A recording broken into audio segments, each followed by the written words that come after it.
Relatos del lado oscuro.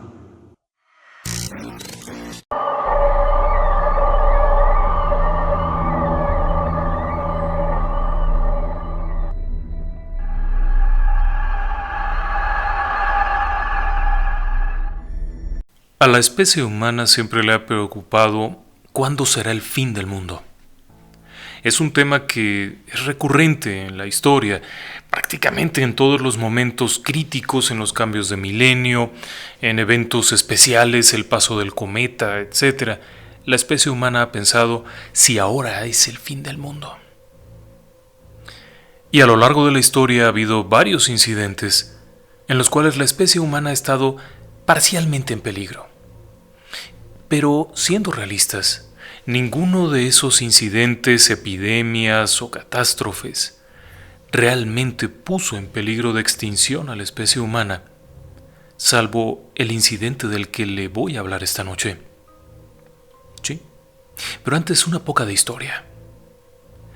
En los años 60, el mundo vivió un periodo llamado la Guerra Fría.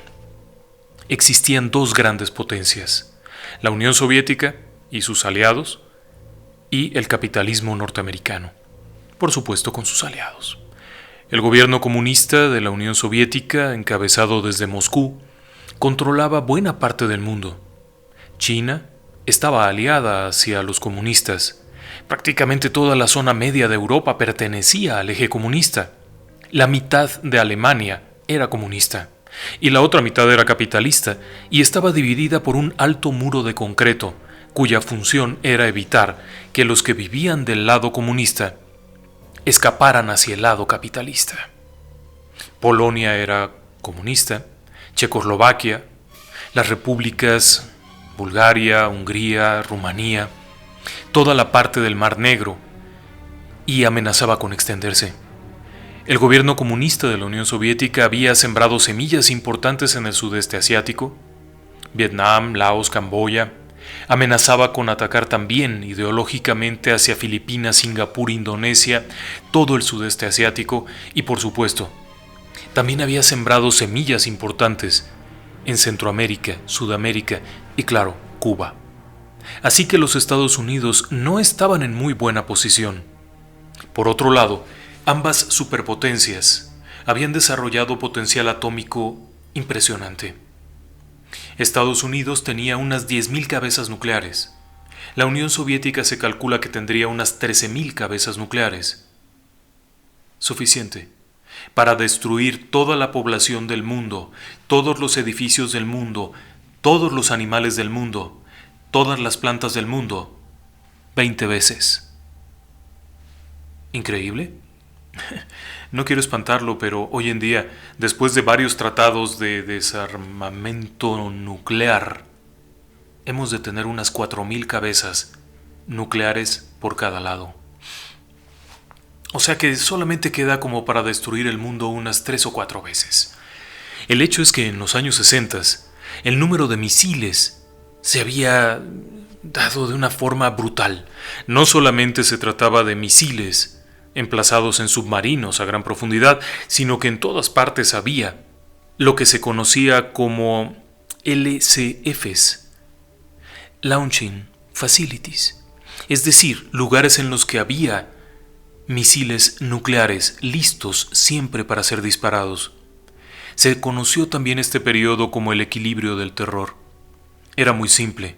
Si Estados Unidos detectaba con sus poderosos radares que la Unión Soviética había disparado misiles, Estados Unidos inmediatamente dispararía los suyos. Era algo así como: me muero, pero te mato. La idea era mutua. La Unión Soviética contaba también con estaciones de radar dispersas en muchas partes, algunas de ellas se trataba de barcos en alta mar, listos para detectar cualquier lanzamiento.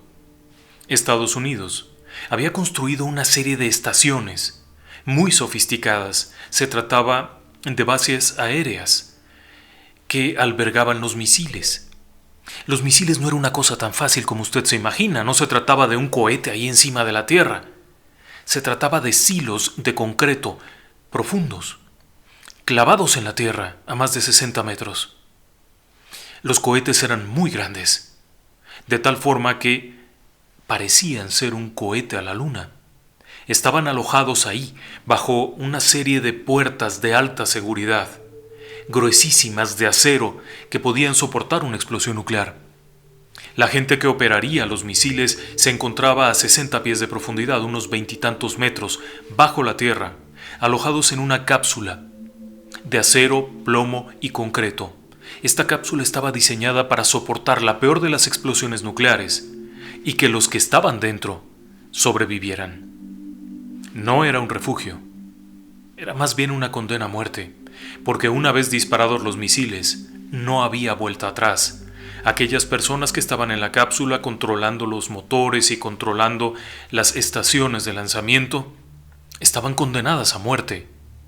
Tendrían víveres para un par de noches y después de eso tendrían que salir a la superficie y morir, con la terrible consigna de saber que sus familias habrían muerto, que todos sus conocidos y que el mundo como lo habían concebido había desaparecido.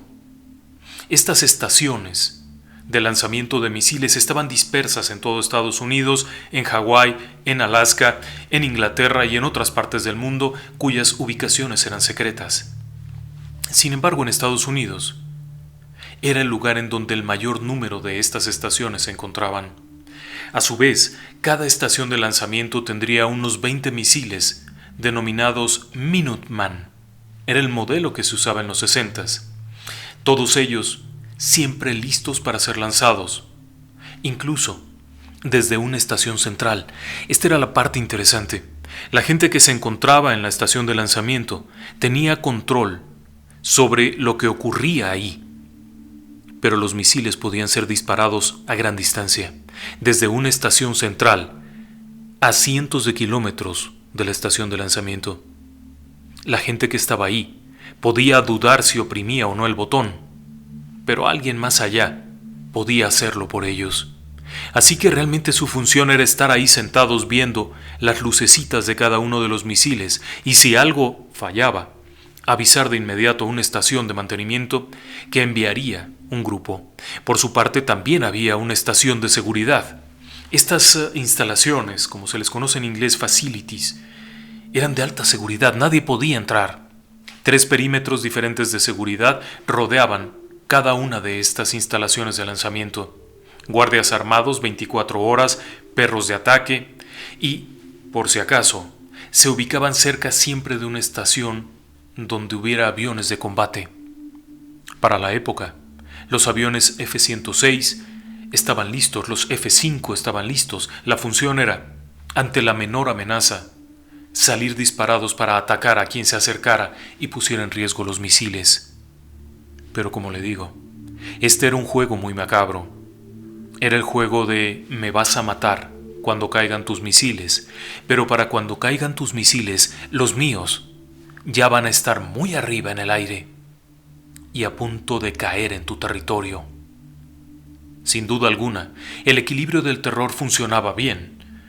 En varias ocasiones sucedieron cosas que estuvieron cerca de que se oprimiera el botón. Sin embargo, la diplomacia humana se encargó de arreglarlo. Insisto, la diplomacia humana.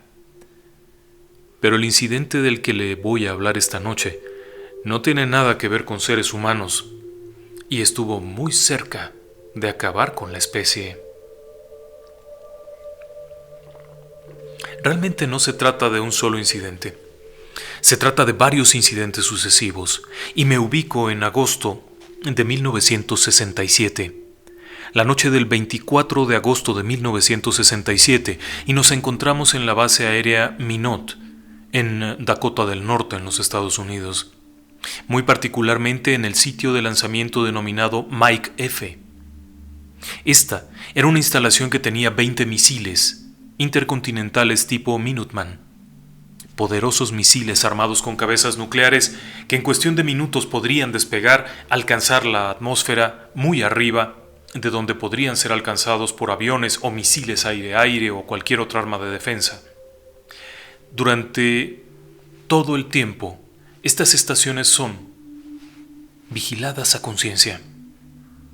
Pero esa noche, la noche del 24 al 25, sucedieron varias cosas raras. La primera de ellas ocurrió cuando súbitamente la estación pierde comunicación, tanto con el control central en la base aérea Minot, como con el control general de despegues y lanzamientos, e incluso con la propia caseta de vigilancia que se encuentra justo arriba.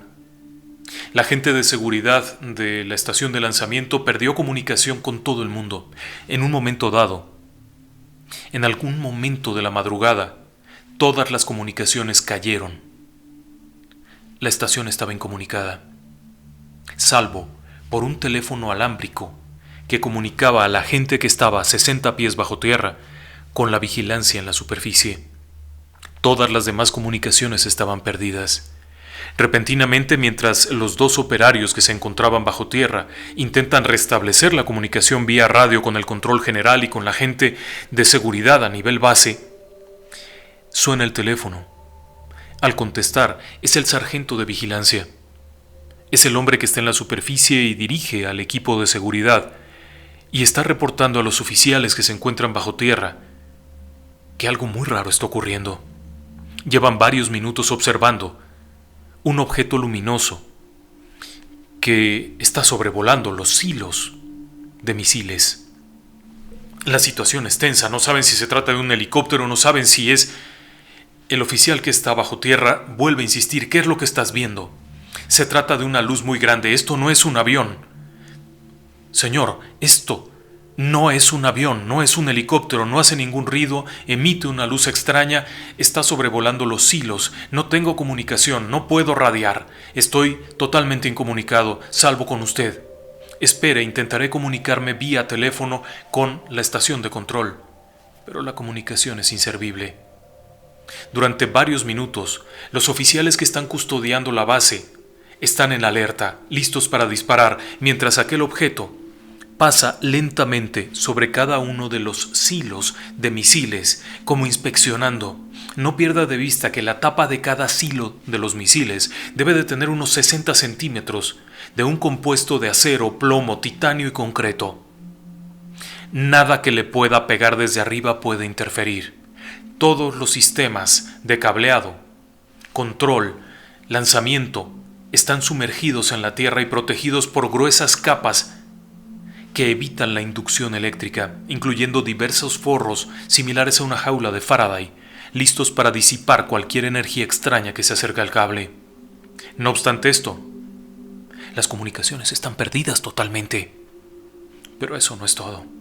Al tiempo que desde la parte baja subterránea contactan vía cable con la central envía lo que se conoce como un SAT, una especie de patrulla de ataque compuesta por numerosos soldados fuertemente armados, quienes se acercan rápidamente. Conforme se van acercando, repentinamente detienen la marcha y no hay más comunicación, salvo estática. En ese momento, y dado que se han perdido totalmente las comunicaciones, ahora hasta por cable, la base envía una alerta. Inmediatamente son preparados 2 aviones para que despeguen. Uno de ellos es un avión de ataque de alta velocidad. El otro es un avión B-52, es un bombardero pesado de largo alcance. Este avión estaba listo para despegar con una misión diferente. En su interior se encuentran varias armas nucleares, y el hecho de que la base aérea de Minot esté reportando un incidente en sus hilos nucleares puede sugerir un ataque nuclear en camino. El avión B-52 que está despegando es un avión de la muerte. Ese avión intentará llegar a la Unión Soviética en caso de que los misiles de Minot no funcionen. Pero no solo eso. La tripulación que va a bordo del avión sabe que este es el último vuelo, porque no habrá a dónde regresar. Si ellos lanzan sus cargas, el mundo está destruido. Es un evento terrible, pero el avión siempre está listo, así es que despega. Conforme alcanza una cierta altura, se comunica con la torre de control de Minot y no hay comunicación. Ninguna comunicación. Es un avión de última generación. Para 1967, el B-52 era la columna vertebral de la aviación norteamericana en cuanto a bombarderos se refiere. Era un aparato que tenía 3 diferentes sistemas de comunicación. Por si uno fallaba, había uno de respaldo y un tercero de respaldo. Ninguno funciona. Y el aparato, además, tiene un problema. Al tiempo que está sobrevolando la zona de Minot en North Dakota, comienza a detectar una imagen en el radar cuyas características no corresponden a ningún aparato conocido. Es un artefacto que en unos breves instantes los ha superado en altura y velocidad, alcanzando una cota de vuelo cercana a los 100,000 pies, 30 kilómetros de altura. Aún el propio B-52 con toda su capacidad vuela a unos 12,000 metros de altura. Esto es extraño, muy extraño. Los pilotos del B-52 siguen intentando comunicarse mientras siguen viendo en su pantalla de radar aquello. En tierra, el equipo de asalto sigue sin poderse comunicar con nadie, pero posteriormente declararían haber sido sorprendidos por lo que vieron ahí. Flotando sobre la estación de lanzamiento de misiles, apenas a unos 30 o 40 metros, se encontraba un objeto de color rojizo, de forma ovalada, como un plato.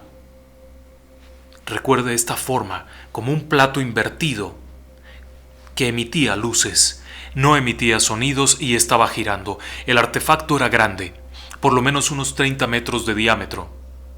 Conforme los militares se aproximan, se detienen para pensar dos veces qué se puede hacer. Es muy difícil calcular, frente a un objeto totalmente desconocido, qué es lo que se puede hacer. Y por más que intentan pedir ayuda, refuerzos, instrucciones, cualquier cosa, están en blanco. Los guardias que se encuentran cerca de la entrada de la cápsula subterránea están en las mismas condiciones. No hay comunicación.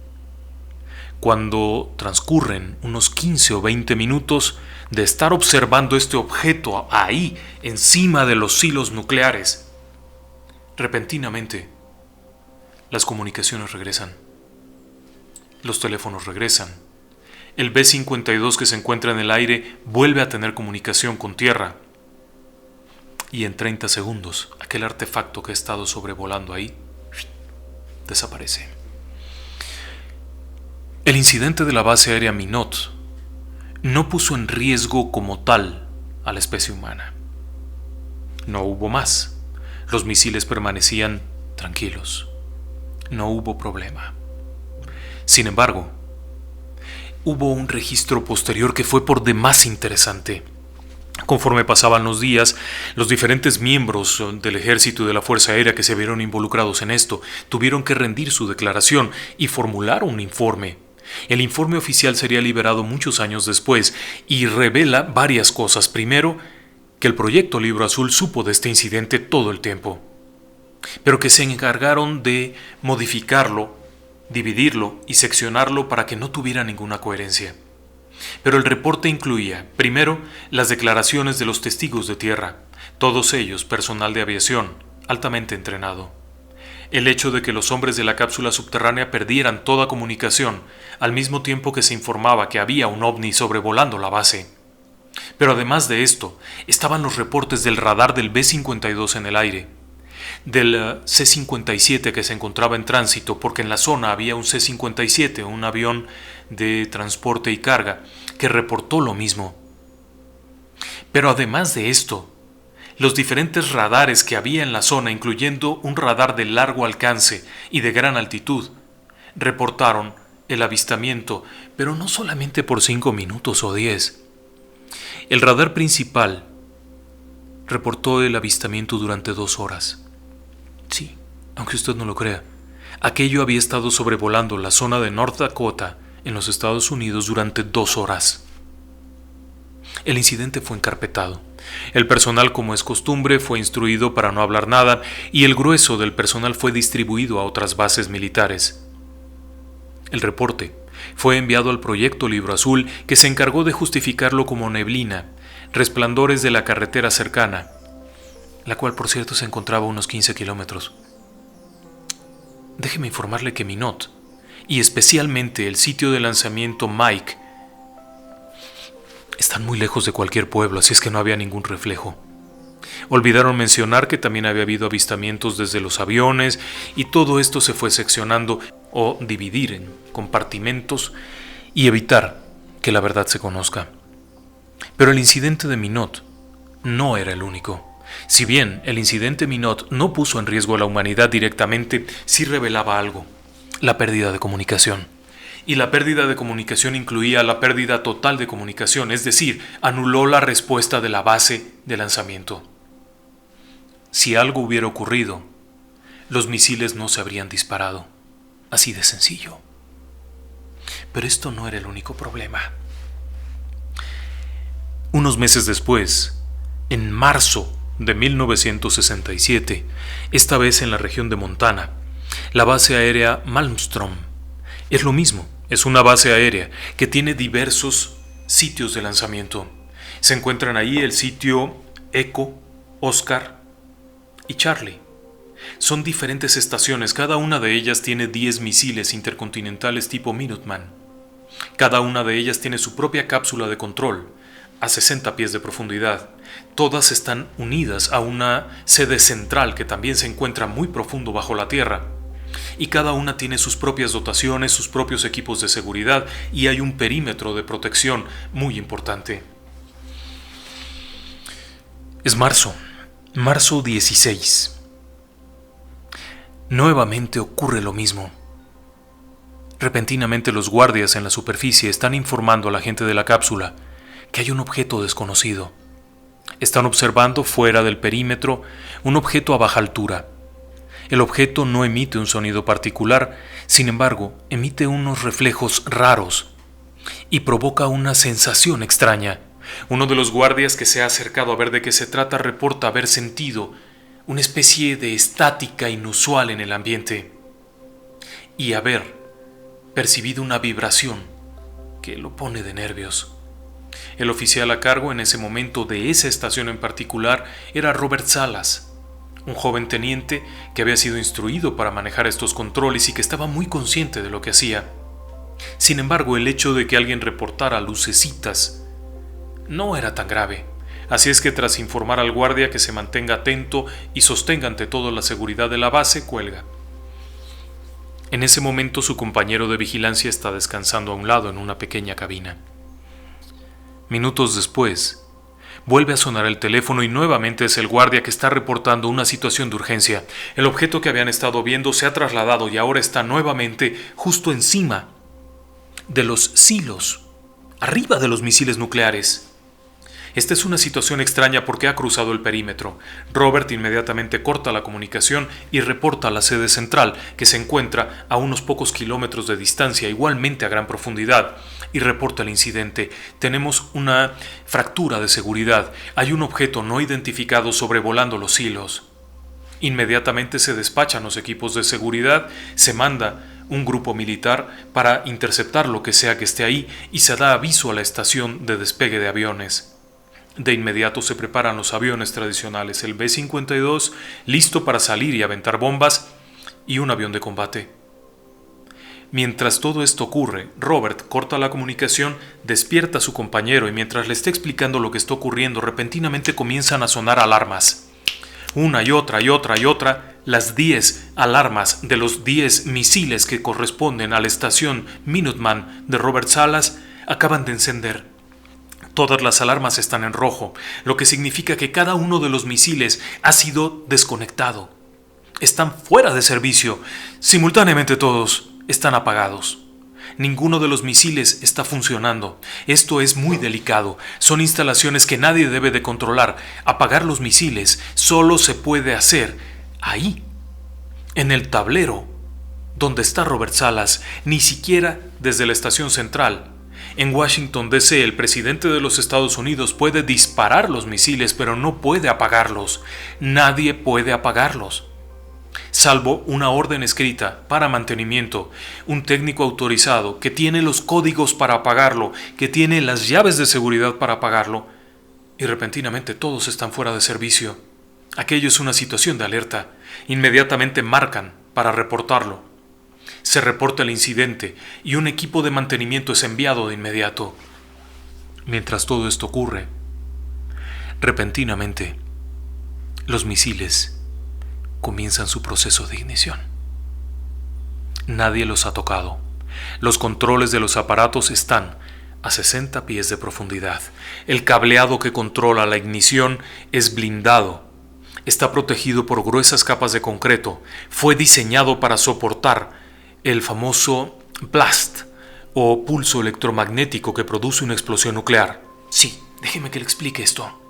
Durante las pruebas atómicas en el atolón de Bikini y en otras ocasiones que se hicieron pruebas nucleares, se detectó que una explosión nuclear produce, además de una inmensa bola de fuego, un pulso electromagnético que inutiliza todos los sistemas eléctricos. Por lo tanto, los sistemas de cableados de misiles eran especiales, pensados para resistir eso. Pero ahora todo está fuera. Robert Salas entra en pánico y reporta lo que está ocurriendo. Minutos después llega el contingente de mantenimiento que se encarga de, literalmente, aniquilar los misiles que habían comenzado los procesos. Aquello era algo verdaderamente de pánico. A la mañana siguiente, al amanecer, Salas y su compañero son enviados a rendir un informe en el cual solamente se les pregunta qué vieron.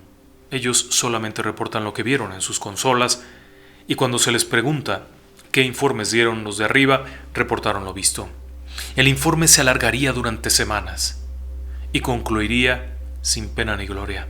A ninguno de los involucrados se le informó lo que el otro había dicho, y muy a la usanza de la propia secrecía norteamericana, todos fueron dispersados. La gente que estaba arriba en la superficie no se le permitió tener contacto con los que estaban abajo para que no compartieran impresiones, y el asunto quedó ahí. La investigación posterior no pudo explicar qué había ocurrido. Ninguna persona había ordenado nada. Nadie había tocado los controles. Ninguna persona pudo haberlo ocasionado. Aún para desconectar y apagar los misiles, la gente de la estación tiene que tener a la gente de mantenimiento con los códigos de cada uno de ellos. Ni el de mantenimiento solo puede apagar, ni el que los lanza puede apagar. Entonces, ¿quién rayos había estado tentoneando eso? El incidente nuevamente fue enviado al proyecto Libro Azul, en donde todo se disipó alegremente. Pero eso no es todo.